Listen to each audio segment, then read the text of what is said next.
Man buys charity handbag, realizes they made a big mistake. Walking into the luxurious store, he held his head high. He was ready. All he needed was an answer. The employees watched as he walked closer. Looking him up and down, they wondered what he was doing there. Would they give him the answer he needed? Londoner retiree John Richard is no stranger to spotting beautiful things and appreciating aesthetics. Saving for his lifelong dream of opening his own hair salon with his partner, he also knew how to spot bargains. So it's no surprise that he decided to try his hand as a novice antique hunter. But things went wrong. First, he started with random visits to antique stores. However, he never seemed to find anything he thought could be profitable. Many times he learned the hard way. He bought items for prices above their worth, only to find out later that he could have saved that money to put towards his dream. And this was no different. Living in London, money has always been a subject of caution. Especially now, when trying to save money to open a hair salon. Richard was slowly coming to terms with the fact that he may never achieve his lifelong goal. As time passed, his shoulders sagged and the sparkle in his eye faded as he realized the reality of his aspirations. But then something changed. It was another normal day in London, overcast and cool, when Richard decided to pop into a charity store to browse for a new shirt. He walked past a women's section, past sweaters and jeans, to the back of the store to reach the shirts. But before he reached his destination, he spotted something odd from the corner of his eye. He makes his way to the seemingly out-of-place object. He bends down, scoops it up, and studies it carefully. Strange, he thought.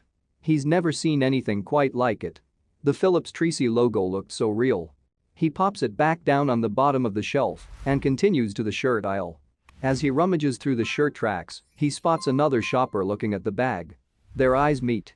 Richard gives the shopper a brief smile before realizing that his anxiety is through the roof. He needs to buy that bag. To Richard's delight, the shopper was unimpressed and left the bag. Richard raced over, picked up the bag, and made his way to the checkout. $25, said the cashier. Too disappointed by previous purchases, Richard didn't have the nerve to look into the bag. He wasn't ready for the disappointment that was surely waiting to greet him.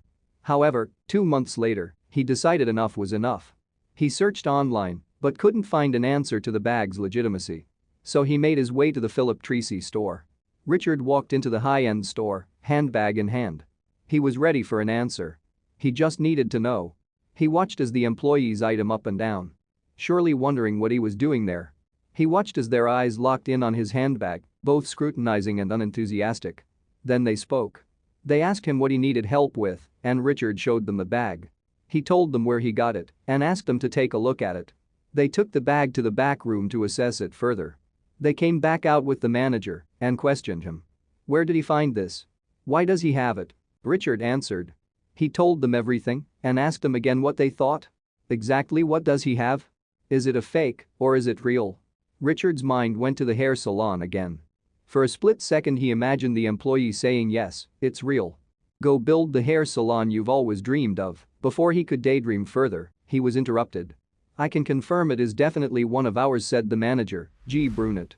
He expressed his surprise at how Richard found it and tried hard to negotiate a price to buy it back from him. Brunet explains, only about 10 such bags were ever made.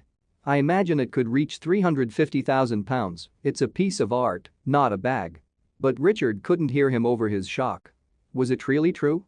Andy Warhol created the Elvis print on the bag, so it's not that hard to imagine its unique value. But many valuers still doubted the handbag could be sold for such a high amount. If it were true, it would be the most expensive bag ever sold. Would it sell for that amount? Would anyone place an offer? 2 private collectors in China have already placed their bids on the bag. They offered Richard a whopping $250,000 and $350,000.